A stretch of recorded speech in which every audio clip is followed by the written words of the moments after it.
happy holidays. Hope you enjoyed your Labor Day as we welcome you into another Launchpad Liftoff. And I guess, Merry Christmas. Hey, by the way, now that it's 30 degrees and snowing, you can buy your Launchpad hoodies at Launchpad Brewery. He's the brewer, Paul Mahoney. I'm Connor Shreve. We've got another Brewski Review coming for you next week after a really fun one with the chef and Lily Sue's Bites and Brews. Yeah, Paul's on that one as well. If we're talking about real holidays, though, it is National Sour Beer Day. So cheers. Cheers. And you are celebrating by brewing a couple sour beers. I am. Yep. So I brewed a kettle sour a couple days ago. We had that sour overnight. Brewed one yesterday, which was our strawberry key lime goza. So something new that we haven't done in a while. So a little bit of sea salt in there. And then today we're doing a mango sour as well. So kind of repitch that bacteria to get it back in. So we're running light on sours, ironically enough, on National Sour Beer Day. But we have a couple on tap right now, but we have a lot coming up for us, which is great. And what we are drinking is very, very different, but absolutely delicious and sort of fitting for the weather change. What are we drinking here? So we're drinking a beer that we're releasing today called Klein's Mobius. It is a barrel-aged bock aged in Law's rye whiskey barrels. So we had a little bit of cold weather come through here, which most people haven't noticed. It was like 95 degrees yesterday.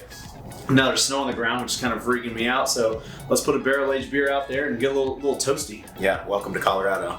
It has been a very exciting time for us at Launchpad Brewery, a very busy time for Paul because we have now officially submitted all of our beers for judgment, 10 beers, into a Great American Beer Fest competition. That we have.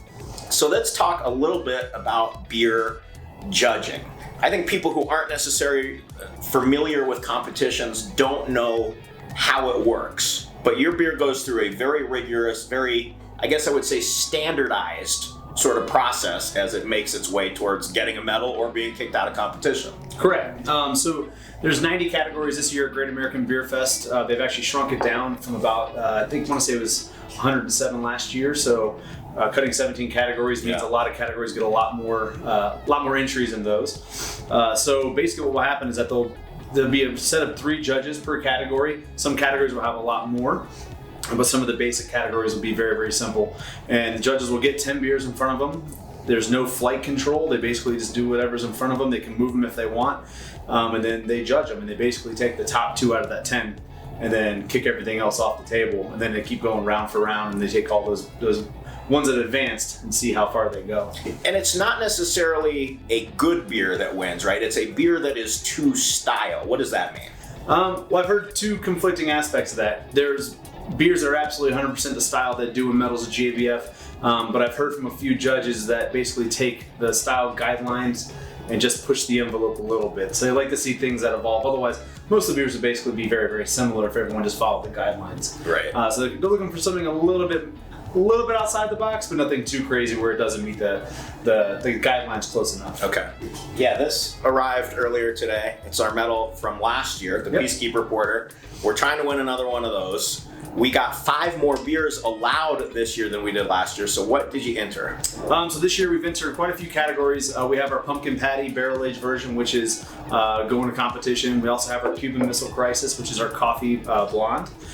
We have our Peacekeeper. We have to keep putting it in as it keeps winning some medals.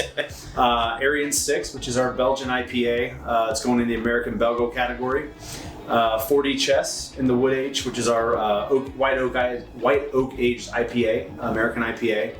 And then we have a few beers we haven't done before. The Stargazer, which is a nice smoked porter, a stronger smoked porter, kind of tying off the Peacekeeper. As the Crow Flies, which is our New Zealand Pilsner.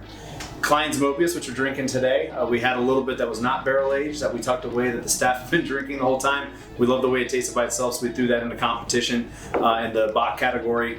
And then our German alt beer, and then we have one that we're kind of keeping secret, holding close to the vest to see how that one does later on. So, and this year we've actually submitted some that are up for medals early in the competition, because if you have ever been, you're sitting there for 2 hours before they get to category 101 and you get a little sleepy. This year that won't be the case. Come on down to Launchpad. You can try one of our beers that's already won, like the Peacekeeper, for example. You can try any one of those beers as well, maybe before it wins a medal, hopefully. Cheers, and we'll see you next week on the Launchpad Liftoff.